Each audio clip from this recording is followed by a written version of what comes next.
Hello, everyone, and welcome to another episode of the Board Game Mechanics. I'm Katie, and with me, as always, is... Hey, everybody, what's going on? It is Jason. I know, we've been slacking, and you all have been so nice and supportive in the chat about, well, we'll be here whenever you guys give us an episode, and I really appreciate that. It's the end of the semester for me, so I have research papers, final grades to turn in, and I have, a ton of students. So it's been a lot of craziness for me. So I apologize.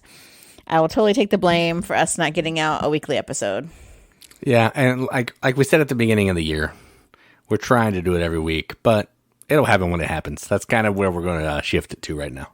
Well, we used to have a really great schedule. We had this time that just worked perfectly. Our kids were busy away from the house, and we had time to record. We just don't have that schedule set up anymore because everything changed. So yeah, we're working on it. That's true. Going into the office to work is a real buzzkill. Yeah, I definitely have a lighter teaching load this summer. And possibly a couple different new job opportunities for me. So it may change. We may be able to find a new rhythm somehow or a different one. I don't know. Yeah, we'll figure it out. We will figure it out. I promise. I've been trying to sort it through my brain. What's the best way to take care of it? So I don't have a good answer yet, but we'll see. We can do an AI podcast. Oh, yeah. I mean, I feel like the vocals would probably be better. I'm sure I feel like I sound really scratchy and nasally right now because my allergies are kicking my butt. I don't think it sounds weird, so you're good. Okay. I just feel like I don't sound like my usual self. Also, I've been staying up way too late watching Stanley Cup hockey. I don't even have a team. The Blue Jackets are kind of local, our home team, and I root for them, but they stink because most Ohio teams, they don't pony up the money to keep good players, but we're a small market team. What can I say? But it's good hockey happening. So I'm just rooting for all kinds of teams just for fun. There's been some really good games. It's been awesome. But I've been staying up way too late because it's all West Coast teams that play into overtime. And I'm like, oh my gosh, you need to go to bed. You have things to do in the morning. I don't. I stay up and watch hockey. Best part of it, no Pittsburgh team. Sorry, Scott. That's true. I do hate Pittsburgh teams. Which, I like the Boston Bruins, but they have the same colors. So as the Penguins, so it kind of upsets me for a little bit. And I'm like, no, that's not the Penguins. Don't get mad. Don't get mad. It's cool. It's cool. We like Boston. Anyway, that's enough about hockey and my pathetic excuses for my busy life. Let's talk about some news and kick off this episode.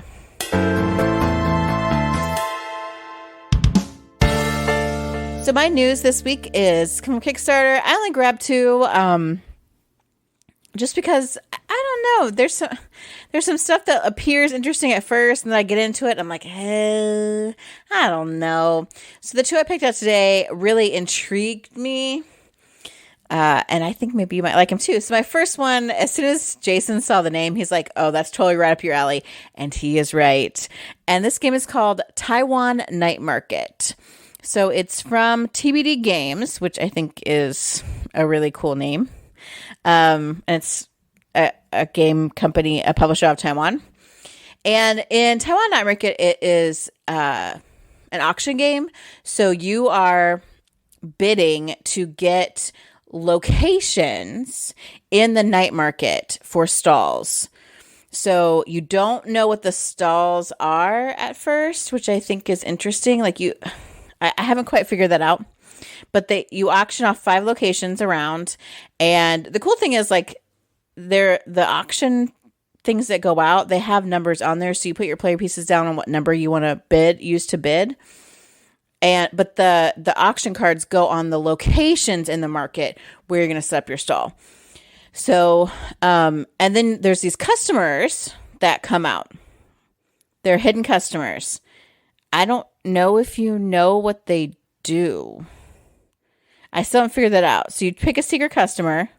You don't for the round. I don't think you know what kind of customer they are, which makes this like real crazy. from what I can tell. So then you bid for stall locations. There's 2 rounds of bidding. And then if you win the bid, you pay for location. And then you follow the turn order to determine which type of stalls to build. I'm not sure how that works. It looks like there's a little flag that lists like different types of stalls. And I don't know if you follow that. I'm not sure. Anyway, that determines what kind of stall you put out. If it's like a mochi stand or a donut stand, I don't know what types are. Food, drinks, dessert, or snacks. Read. And then there's like a business phase. So then you reveal which customer you picked, right? And they go on, like, each customer has its own entry point. And they like follow the track through the market. And if they come to a stall that matches the color, like the type that they like there may be like a customer who's like, ooh, I really want drinks. So they will go into the first drink stall they encounter, or until they get to like the next entry point on the map. So you get $3 for each customer that enters your stall. And if you like have like 2 or more adjacent stalls of the same stall type, you can like get extra money that way too. So like there's some really like interesting strategy in this. Also, the player markers are little cat heads, and that's adorable. Then there's like a cleanup phase. You get, you choose what your customer is going to be. Refill your hand back to 4 customers. So, okay. And adjust the player order based on the number of stalls. You must choose based on your player order. See, if I actually read the Kickstarter, I'd know so much more. The thing is, the artwork is really cool. Like determining your customer. There's these really great lanterns. The artwork for the different stalls is super cute. Like it's little cats running all these stalls. The shaped wooden meeples that are cat heads. I mean, super, super cute. If you like auction bidding, like this seems like a really fun theme to put on top of that. So check out Taiwan Night Market. There's 6 days left in that Kickstarter by the time this drops, and it's $42 for the base game. There's a game from Talon Strikes called Night Market, which sounds an awful lot like this one. People are coming to your stalls, you're selling them food. Yeah, I mean, you know who's coming. But do you bid for that? I haven't played it in so long. I think you're not really. I never played it. I always wanted to because I thought it looked good. Yeah, I don't think you're bidding. I think you might. I think at the beginning you're going around to these different like chefs during the day to acquire different foods and rights to set up stalls, and then at night you're going to be setting up those stalls in certain patterns and trying to get people to come visit your stall to score points. It sounds similar. This one sounds maybe a little deeper maybe, but yeah, it's a cool theme, and I like the theme, so this one's probably pretty good. Yeah, I think it looks good. My next one is one that Jason probably is not going to like. It is a cooperative game that kind of is almost set up like I think it looks like a dungeon crawl in some ways. And this game is called Weirdwood Manor. Try saying that 5 times fast. So Weirdwood Manor is where you can play it solo, or I think it plays, there's 6 different characters you can be, but I think it only plays up 1 to 5. Okay. So it's cooperative, and you are in this manor. You choose a fae that you're going to fight against. There's like 3 different ones. Whoever you are, you have special powers. You have your own unique cards as well to help you work within the manor and also fight against the fae. Each one of them has its own card deck and its own like win condition. Or defeating condition, I mean. The interesting thing about this is on your turn, you're going to play an action card from your hand, and you play it into a time of day slot. So there's like morning, afternoon, evening, and night. And so when you go to take your turn, time gets updated on the board. So like this is really cool, like Rondel type of board where time moves around, and so you can get into certain rooms in this manor at certain times, which I think is super intriguing, right? And you only have 12 days of game time to defeat the monster. So you want to be like efficient in using these times to get stuff done because you've only got 12 days. And when you're laying your cards out, they have like half icons on the sides. So if you lay one next to another, in a slot so you can get that bonus, but it might burn away more time by doing that. But like that just moves the Manor around, open and closes paths, which I think is really cool. And you can so you can travel along in your turn, trying to figure out where you want to go versus the actions that you want to take on the card. So like the card, you update the time and then you resolve the actions on the card, like in any order you want. So like you can do all these different actions that'll help you. And then there's also actions that can be found in rooms in the Manor that you can get to. So they can kind of like combo together. There's resources to get that you can manage and use. You need battle dice so that you can fight these baddies, and there's escalating costs for those. You can get companions to help you besides the people that are like fighting with you cooperatively. So they give you extra abilities and stuff. There's powers. You're battling. You also like level up experience points, level up your character, grow stronger, unlock some like powerful one-time abilities. And then like your monster will act and do some things, moving time in the game as well. Doing kind of their own monster thing, which is all different depending on which one you choose. The art and the board look freaking phenomenal. Like, it's really cool looking. That's what drew me to it. I'm like, dang, because this isn't even really sort of my bag. Like, I'll play some like this. Jason won't, though, so we don't have a lot of games like this. But they also have books. How did I just not see that? There's like a Weird Wood Manor trilogy. Oh man, I'm getting into the books. The first one, Thieves of Weirdwood. Well. Like real books or like written by the person who made the game? I don't know. It's the story of the characters in the game. They've got like actually a quote from the Artemis Fowl creator, which that's pretty big. Cool. I'm gonna have to check that out. I'll report back on that, by the way. Now I just saw that. But you've got like this puzzle cut, like folded board that's a circle, and then you've got these corridor rings. And there's like these room tiles, and those kind of get set up differently every time. So you've got all these different possible replayabilities. You've got these really cool characters. The player boards look awesome. I just think it sounds stinking cool. Like I'm kind of intrigued by this. So if you like maybe dungeon crawls with a twist, if you like boards that move, if you like some good co-ops, good artwork, check this sucker out. Weird Wood Manor. 11 days left on that Kickstarter, and it's $61 for the standard edition. Yeah, I've been seeing ads on this all over Facebook, and the board does look really cool. I think I told you earlier, it looks like a Return to Dark Tower, like the round board and all that deal. I'm not opposed. This one doesn't sound as bad as I was thinking it was going to be. It sounded kind of cool. But yeah, it's not my jam, but it would look sweet at the table, that's for sure. Yeah. Oh, I am checking it out. I wonder if it seems like they built the game off of this book series. It's like a young adult book series. Oh, that's cool. Like Jamie did with that art and Scythe and all that stuff. Yeah. That's cool. Well, that's all I have for news. I'm going to be busy researching this book.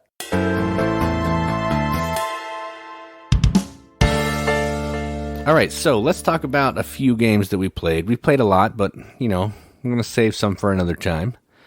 But the first game we're going to talk about is actually a game we've had for a really long time and never played. I don't know why I got it, and I just didn't feel interested in it.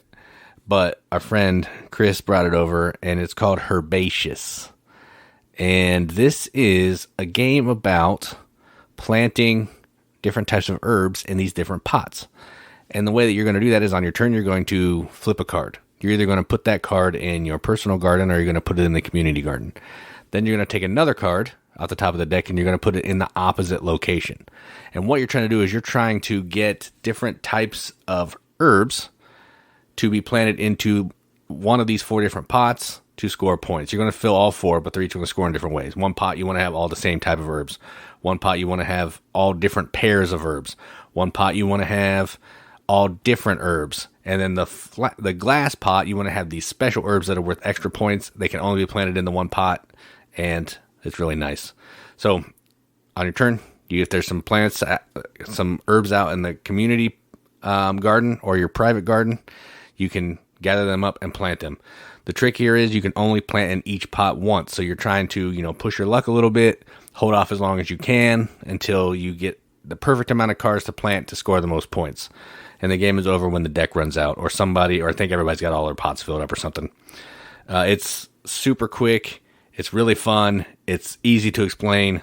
You can learn this game in 27 seconds. It's that easy. And it's good. And actually, we played our little mini version with our friends Brandon and his wife, and it was still good. So, yeah, that is Herbaceous. Solid. How'd you feel about that? I liked it. It's too short. Like, it makes me sad that it's so short. Yeah, it is really short. I wish there was just some way to extend it. Like, more cards, or that you could cycle back through them, or I don't know. Like, it goes too short, which is nice if you want. Like, it's definitely one of those ones, especially our mini version, that you could throw in a bag and take out while you're waiting for dinner, or just killing some time somewhere. Like that, it doesn't take up a ton of room, and it just goes so fast that you could play a couple rounds and it would be super easy.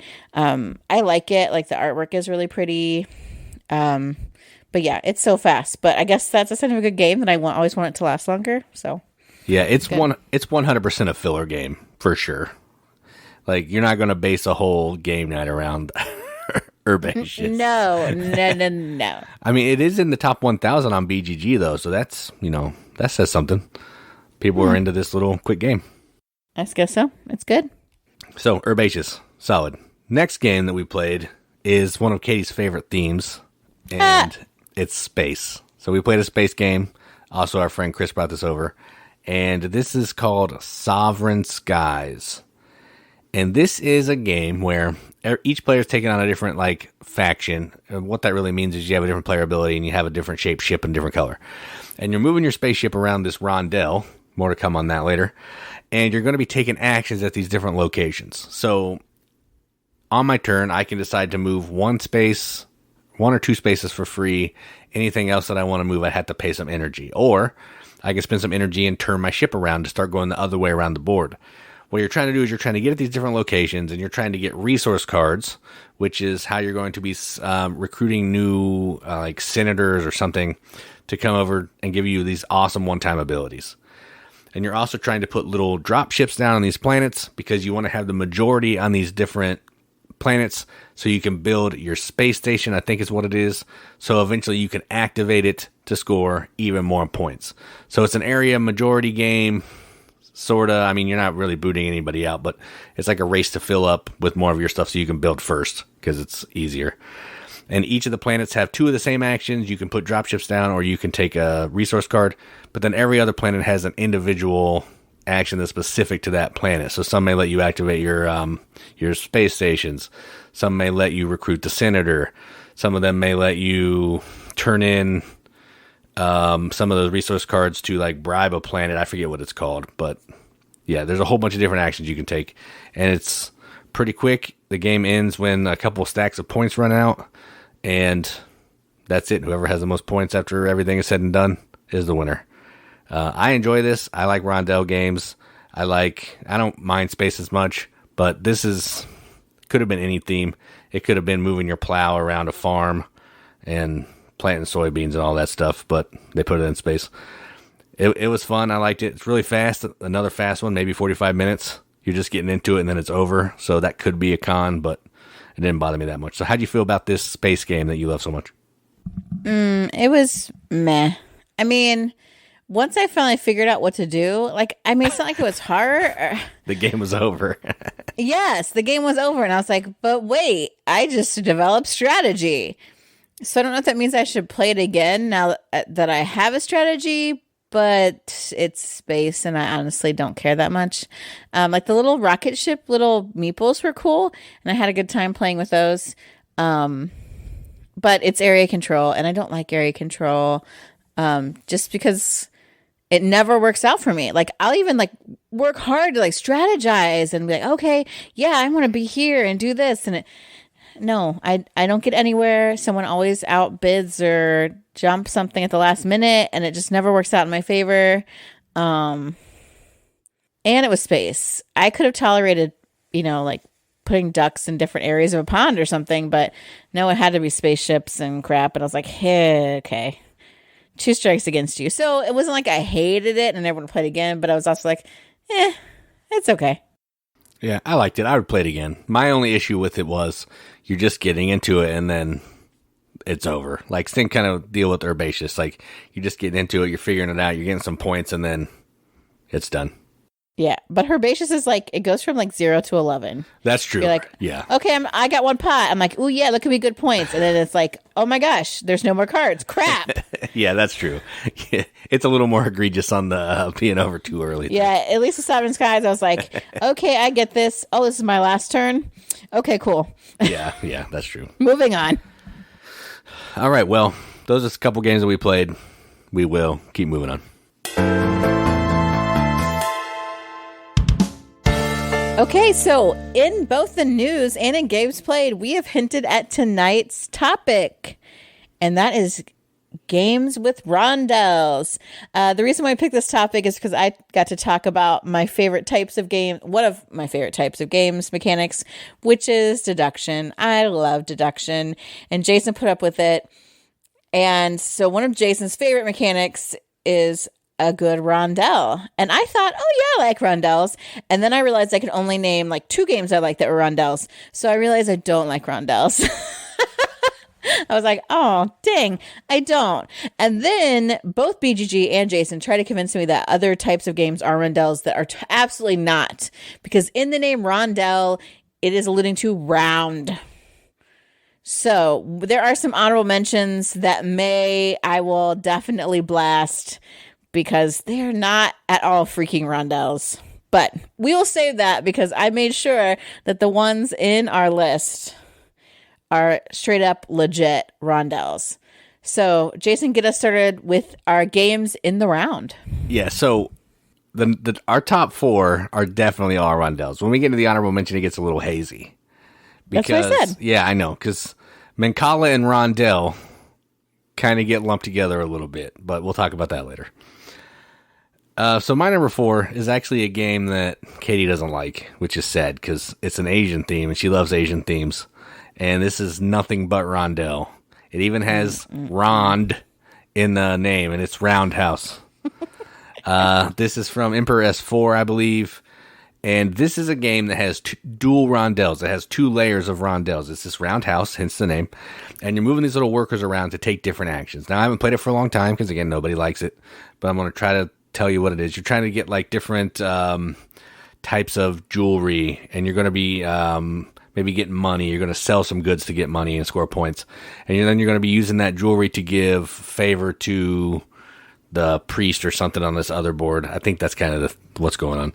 But effectively, you're moving your little pawns around the outside, or you may take some stairs to go down to the inside of the house, and each of the different like the inner and the outside of the house, are going to do different things and allow you to get different things, different types of actions and all that kind of thing. And then eventually you're going to get to the temple, which is this like extra layer that's on the board, and that's where you're going to be offering up your tributes or whatever. It's super fun. It's kind of convoluted. It has some funky rules. I don't honestly know. I've played it 3 times, and I don't know if I've actually played it correctly any of the times, which is not, boding well for the game. But I think I'm like 80% correct. So for me, that's pretty close. Even when I know how to play a game, I'm still about 80% correct. But yeah, it's definitely a rondel, double rondel, and I like it. So my number 4, Roundhouse. I want to like this because there used to be this TV show back on Nickelodeon in, I'd say, the early 90s, if I had to take a guess, called Roundhouse. And every time we talk about this game, I sing the theme song to that show. Do you remember that show? No, I don't remember that at all. When life gets me so down, I know I can go down to where the music and the fun never ends. Oh, where the music keeps playing. You know what I'm saying? No. And I can always find a friend. If it's not Good Burger or All That or Salute Your Shorts. That's the Roundhouse. Yeah. It was on before Good Burger, but probably around the same time as Slit Your Shorts. And it was like what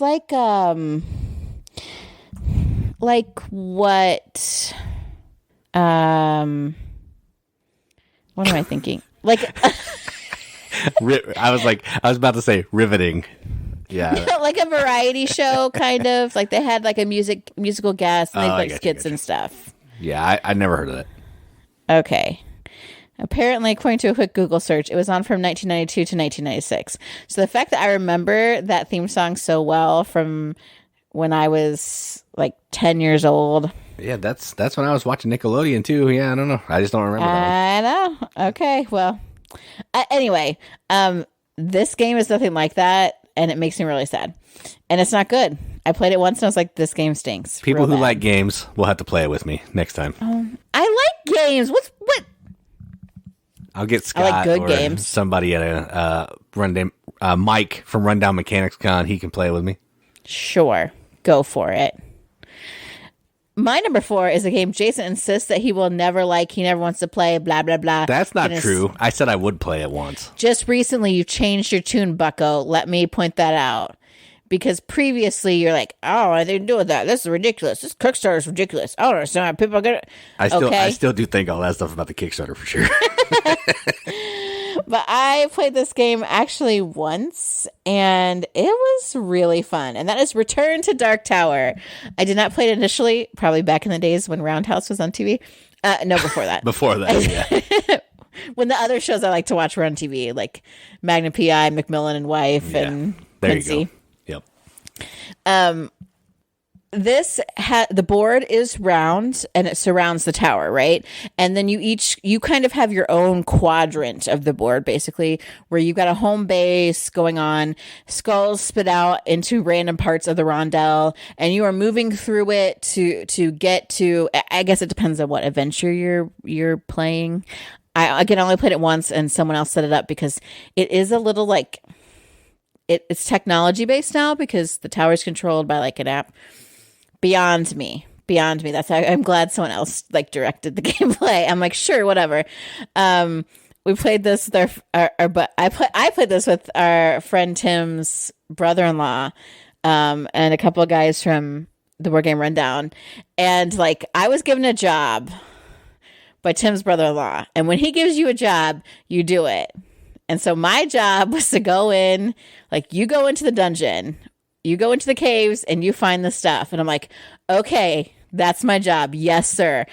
And I did.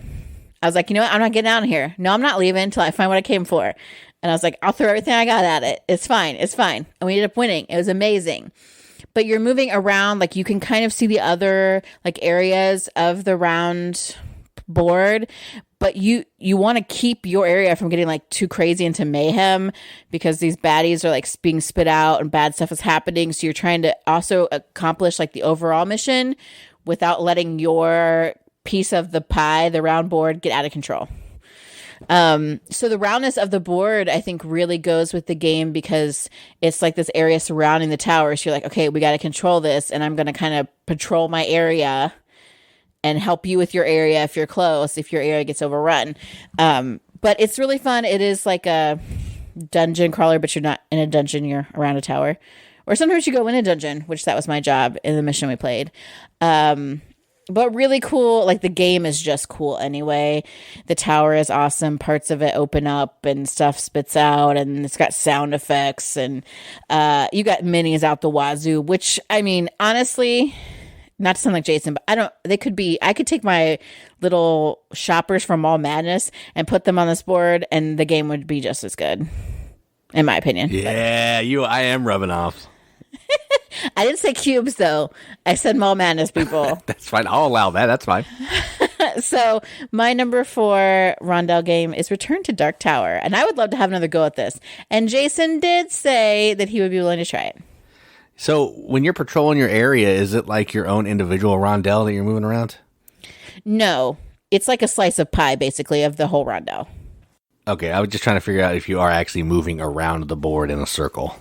Yeah, you can't, because like the way I'm trying to, I mean, you could say that you I jump hope I visualize it the right way. You could tell me anything that you want, and I'll believe you because I've never played the game. So, no, you don't. You don't. I say stuff like this, and you don't believe me. You're like, "Well, let me like call two men and have them confirm it." That's what you true. just said. I didn't say I wouldn't call the two men first.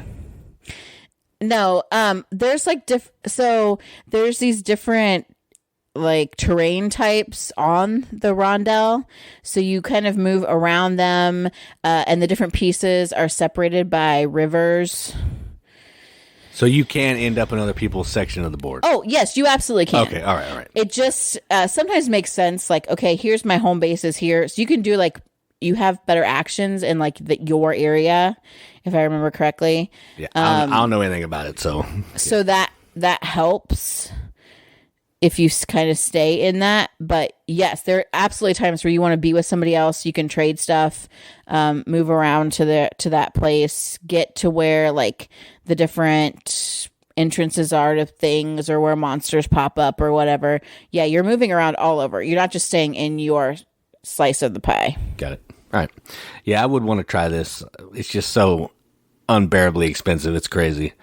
And no one around here has it that we know that we play games with, so it's not one that's going to be easy to play for sure.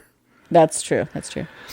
All right, so my number 3, a Rondel is a part of it, but it's the basic gist of how you're taking actions, and that game is Merchants of the Dark Road. And the Rondel is involved in this one. You're moving these carriages around to these, I think there's 5 different locations, and you just keep moving around in circles to take the appropriate action of the intersection that you're in. You may get 1, you may get 2, based on how you're taking dice off your player board. This is a game about trying to get different goods and passengers in your carriage or stagecoach, whatever, to deliver them on the dark road. That's basically it, to score points. Some dice rolling a little bit. Yeah, it's a really good game, but it does have a Rondel, and that's the core of moving around the board. So I had to include it on my list because it's a fantastic game. So my number 3, Merchants of the Dark Road. I really like this game. I've heard some people be like, well, it's kind of clunky and it's like the same thing every time. And I completely disagree. I don't understand. I don't understand any of those criticisms because I think it's just a really good game. And yes, you are moving because you're moving around. It's like you're a caravan. So your caravan's on a loop, like a Rondel. Like that totally makes sense. Right. Yeah. Like, okay, I'm going to go to the tavern, pick up some travelers. Okay, I'm going to go to this market, pick up some goods. All right, we're going to go drop them off. Like, and then we'll try it again, see who's at the tavern, get the goods. Like, it really, I think the Rondel really makes sense for this because you're merchants of the Dark Road. Like, it totally makes sense. And this would have been on my list, but you took it first, so. Yeah, and I hate that criticism about this game's always the same. They're board games. They're made of paper. Of course they are. And they're made to be the same. They're always the same. Unless you're playing like Gloomhaven that you can play for 500 hours, different stuff. The game is going to be the same. That's the nature of it. That's just how they work. So it's like poker. It's always the same. Yeah. Euchre, always the same. You're going to get different cards. You're going to have different partners. The game is still the same. That's how they work. Yeah. I hate that critique so much. Yeah. But yes, I really like Merchants of the Dark Road. It's a really good game. Because you already picked that, I thought I'm going to go into like a deeper dive. And this is a game that one of our lovely members of the Riveted mentioned. And did we get his copy? Yeah, we bought it from him. Yeah. Which I feel sad they gave it, but he had good reasons for it. Yeah, right. But the game is Finca. And Finca is so cool. Like it's trading in the Mediterranean. I mean, yeah, true. The best like, theme, right? It's like super chill because you are moving your characters around this Rondel, right? To collect fruits. And there's also olives, and I guess maybe you might consider olives a fruit because I don't think they're a vegetable. But I haven't really looked at their background. It's fruit for this game, yeah. So you're collecting them so that you can make deliveries in these different areas of Italy, I imagine. Is that where it's at? I don't know. You're asking me. I know the game's called Finca. It's not. It's not in America. That's all I know. Oh, good job. I was trying. I haven't looked at the board in a while. Oh, Majorca. Yeah, sure. Finca. Majorca, the Mediterranean island of Majorca. Yeah. Oh yeah, almonds aren't really fruits either, but they're in there too. So you're going around collecting them. They've got like the cool fruit pieces, which I also love. Kind of reminds me of the game Juicy Fruits, which I also love. But you really you have to move your people in really good ways, because you also need to cross certain boundaries to get donkeys, because donkeys are going to allow you to actually deliver the goods. So not only to get the goods, but you have to deliver them, and you want to get, like really maximize the amount of goods you're getting. So it's like this really cool, just clever play around this rondel to get your fruits and drop them off around the island. So it's fun. It's got the chunky pieces that I love, and you really work in that rondel to get the most out of your resource gaining and get you some donkeys. So yeah, my number 3, Finca. Yeah, this one's really good. It's pretty light and it's really fast, but that way you can move your people around the rondel is really, really good. All right, so my number 2, it is a rondel, but you're not moving your people. The game is moving your people. And this game is called Tzolk'in. And this is a game that has 4 or 5 different gears that you're going to be putting workers on. Now, where the rondel comes in is on your turn, you're either going to put a worker down or you're going to pick workers off. You have to at least put one down or pick one off on your turn. You can't do both. You can't put workers down and pick them up. But you can also, the longer you leave your people on the rondel, on the gear, it's going to turn and get to a better space to make it more valuable to take your worker off of the wheel. So, I'm going to put my worker on this wheel at a really terrible spot, but I may let him sit there for 7 turns while I'm doing other things on other wheels to get this one action that I really want, or to put this crystal skull in this place that I really want to get a bunch of points. So while I'm not moving my character around the rondel, I'm manipulating the rondel every turn. There's some ways you can move the rondel backwards. You can skip it a couple notches forward if you want to. So it is a rondel, but the game is manipulating the rondel, if that makes sense. But I love this game, and I love that mechanism. It's really cool, so it had to be on the list. So my number 2, Tzolk'in. We haven't played this in a while, but it's good. I don't think, we didn't really discuss. We discussed a little bit the definition of rondel, and I said, look, rondel, the word is round. It means there has to be a round piece. Jason thinks that you have to move around a rondel in order for it to be a rondel game.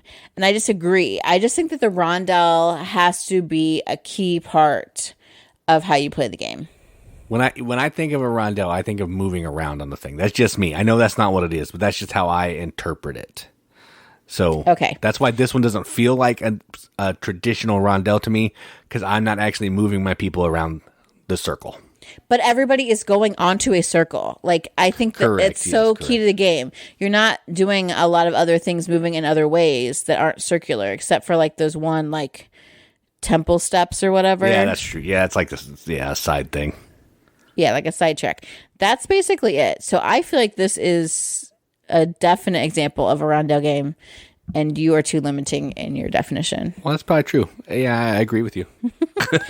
My number 2, though, is things moving around a circle. Yep, it is. And this is the newest game on here, and that is Hickory Dickory. This is the adorable little mouse game where your mice are moving around the clock to take actions. You are collecting items, little mice items, like marbles and buttons and such, to deliver to different places. You might get some nice stuff to deliver to Lord Cuckoo, which I think that name is just fun. You can pick up some special tiles from Itsy Bitsy's web. Just everything. It's this classic, cute nursery rhyme made into a game theme, and I love it. And your mice, they each have their own specific looking meeple. They can actually get on the clock hands and ride around from the different numbers on the clock. It's such a good game. It's adorable and fun. So it's got this really accessible theme, and it's light enough that you can teach it to beginning gamers, but it has enough depth to it that it is great for gamers, more experienced gamers as well. So I really enjoy it. It's adorable. My number 2, Hickory Dickory. Yeah, I didn't put this on mine because I figured you'd want to put it on yours, but it's definitely really good. And it kind of falls into the similar category as Tzolk'in because the game is kind of moving your people around. So, yeah, I guess.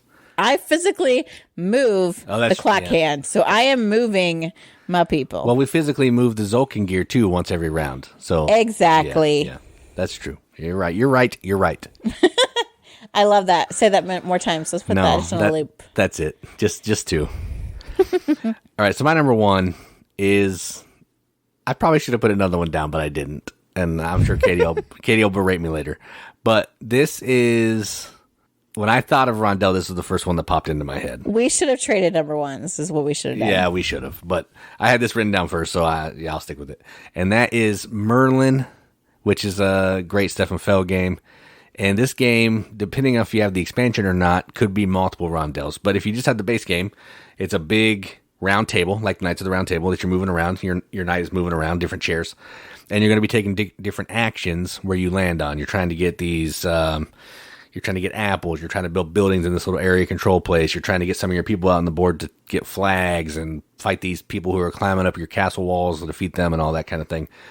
And if you have the expansion, you'll have you'll have a separate rondel in the middle of the table that Arthur will move around, giving you kind of some different stuff to go on. It's nothing but rondel based. I mean, that's the crux of the game. Everything is a circle. Even the locations where you're putting people are circles. You're moving them from one circle to another. It's super good. Fantastic game. I love it.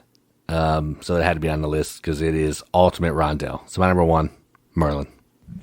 Yeah, you just made me think of We're Knights of the Round Table. We dance whenever we're able from Monty Python. Oh, yeah. Anyway, yes, Merlin is my favorite Feld. It also is... When I thought of Rondel games, Merlin was the only one I could think of at first. I'm like, well, I like Merlin, and that's about it. It's the most obvious for sure. Yes, Merlin's my favorite Feld. I really like it. We have the Arthur expansion. I would like the Morgana expansion. We've discussed it heavily many times, but it's so expansive. It really is. Yeah, it is. Queen Games, come on, man. But Merlin's super good. Which it was going to be my number 1, but Jason picked it already. So I'm like, fine. Guess what I'll pick for my number 1? Which should have been Jason's, and I'm disappointed that he didn't pick it. And that is Wonderland's War.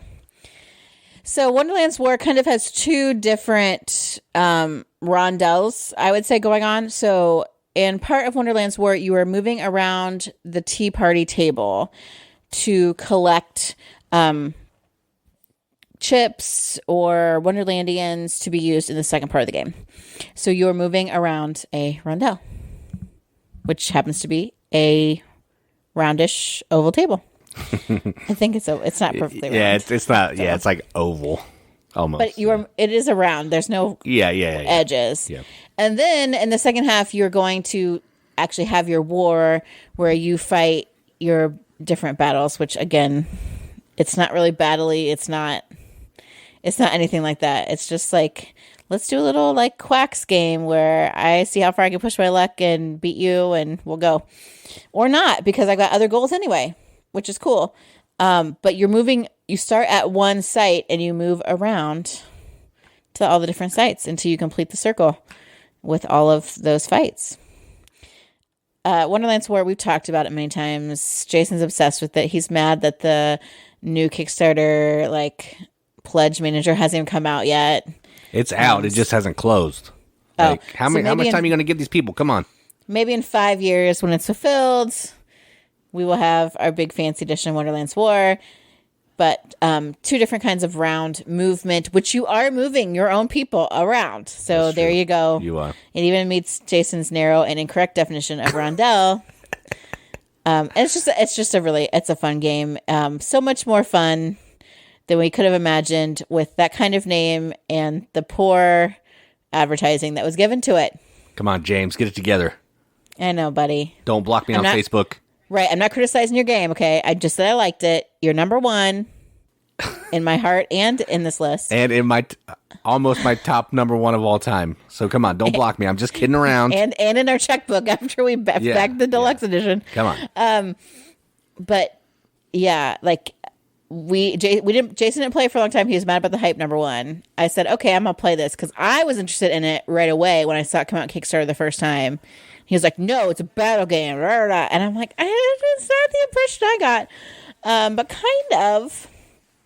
And then I played it, and it was really fun. And now it's way up in Jason's top 100, which is also fake news, but it's a super good game that you move it around. So my number one, since I couldn't pick Merlin, is Wonderland's War.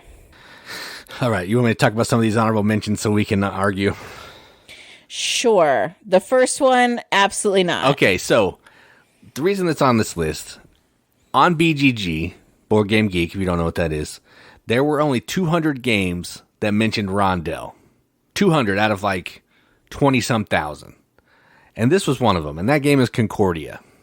No. Now, in Concordia, you are moving your boat around a map. And you can do that in a circular pattern if you want to. So, no. I'm gonna allow it on this list. I love Concordia, okay? It's a great game.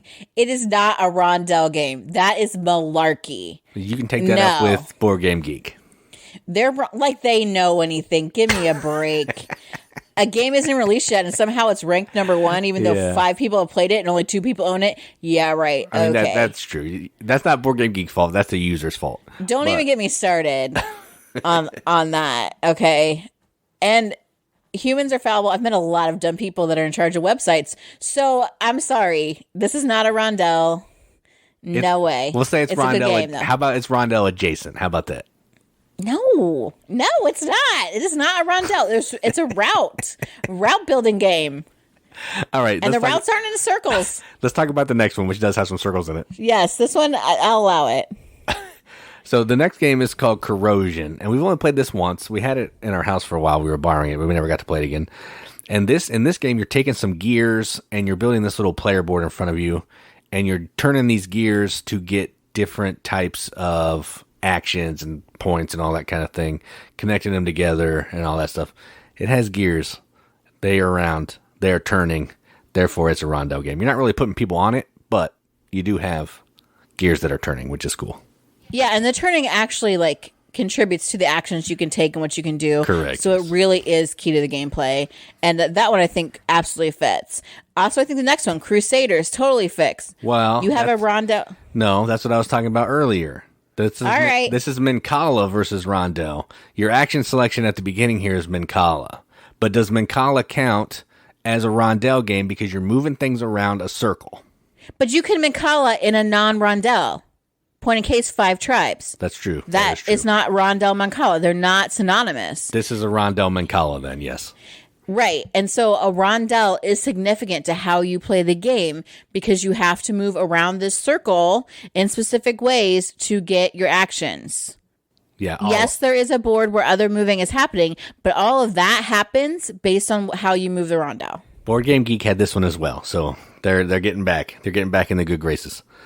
Yes, that one I'll allow. The next one I was going to put on my list, it's new, and while you're building a weird conglomeration of tiles in front of you to get all the different seeds and things that you need, you move around a Rondel and Gartenbau. Yeah, it's your action selection is the Rondel deal. Yes, it's the big main part of the board. Yeah, the whole board is basically just a round circle. Well, it's a square board, but it has a round circle that you're moving around. Heaven and Ale is on here. You're moving around the board as far as you want to collect things. Can't go backwards. But again, the board is square. You move around the square edge of the board, don't you? But it doesn't. No, the board is square, but the thing that you're moving around is the same shape as the table in Wonderland's War. Oh, it's oval. Yes. Because there's other stuff on the board aside from that track. Yeah, so it's not square. Okay. So has a Rondel in it. Next one was on BGG as well, and it's called Iki. No. Now, here's what they're saying here. Each of these stalls, there's like 4 on each side of the board.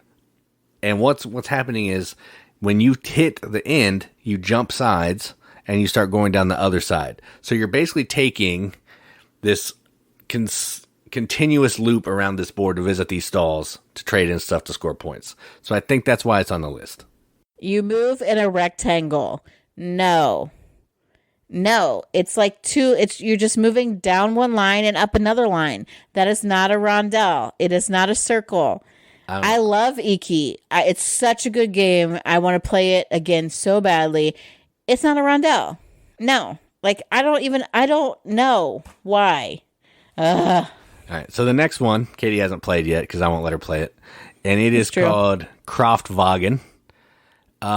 Now, the only part of this game that's actually has a rondel in is the action selection piece. And it's this round space where you're taking tiles and you're moving it. So whoever's farthest back on this track gets to pick the next action. You can pick any tile that you want, but then you have to move your piece that far. So, kind of jumping over spaces is going to take it longer to come back to your turn. But that's a continuous circle that you keep moving stuff around. It actually might be a square, but I think it's a circle.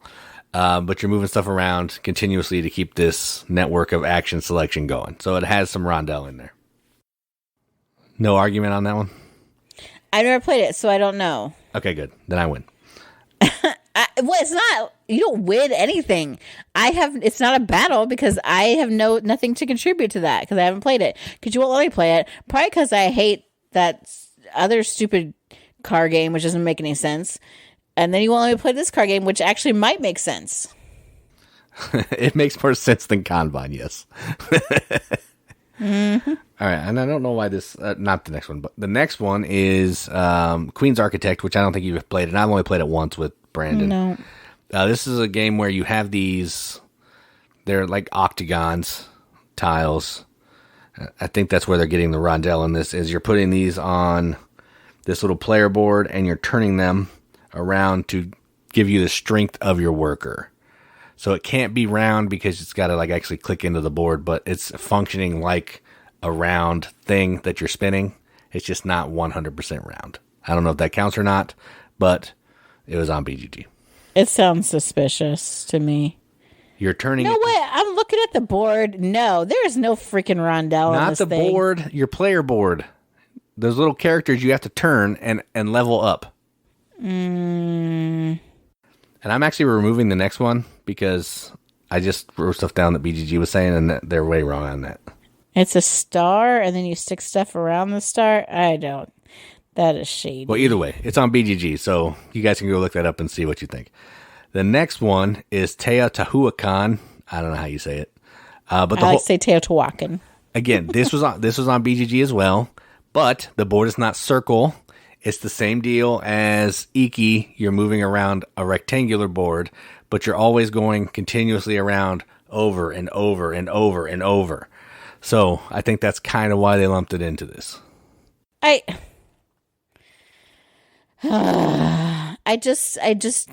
don't see it. I just don't understand.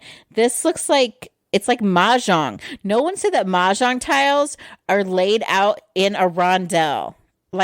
No. Not the pyramid, how you're actually moving your dice around the board. Oh, I was like, what? The pyramid is not a rondel at all. Okay, that's what I thought. I'm like, I did not. No. You're moving around a rectangle around the outside of the board. It's not it's no. All right, I didn't mark it down, but okay. Winterborne is the next one, and yes, there is a rondel in that one. It has some Mancala stuff in it too, I think. We haven't played it for a long time. Oh my gosh. Mancala doesn't mean that it can't be a rondel. Get off of this. I'm just because trying to... Trajan is our next one, and that all your actions on the other board are based on what you do in the rondel, whether it's Mancala or not. Also, so I learned how to play Mancala when I was a child on this board that my aunt brought back from Nigeria. It was hand-carved wood. Awesome. That's right. It's a rectangle.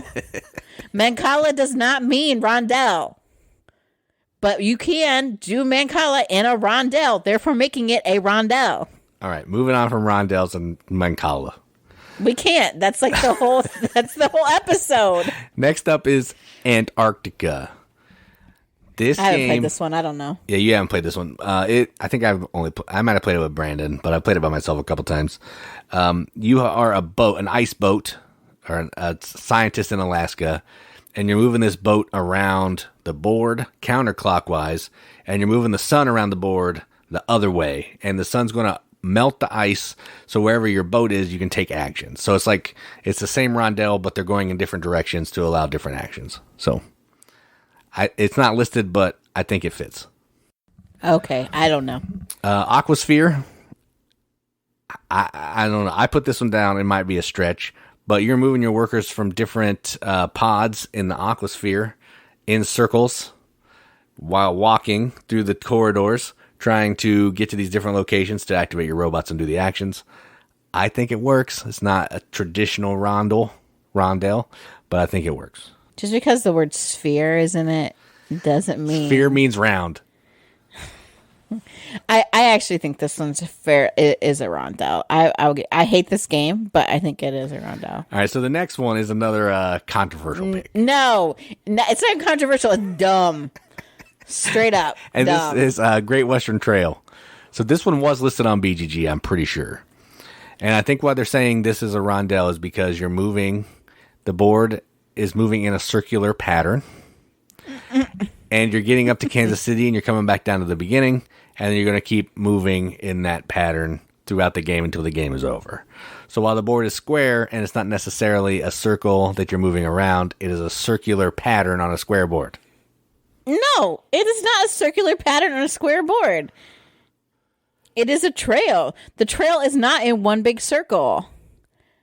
I would say Maracaibo is more of...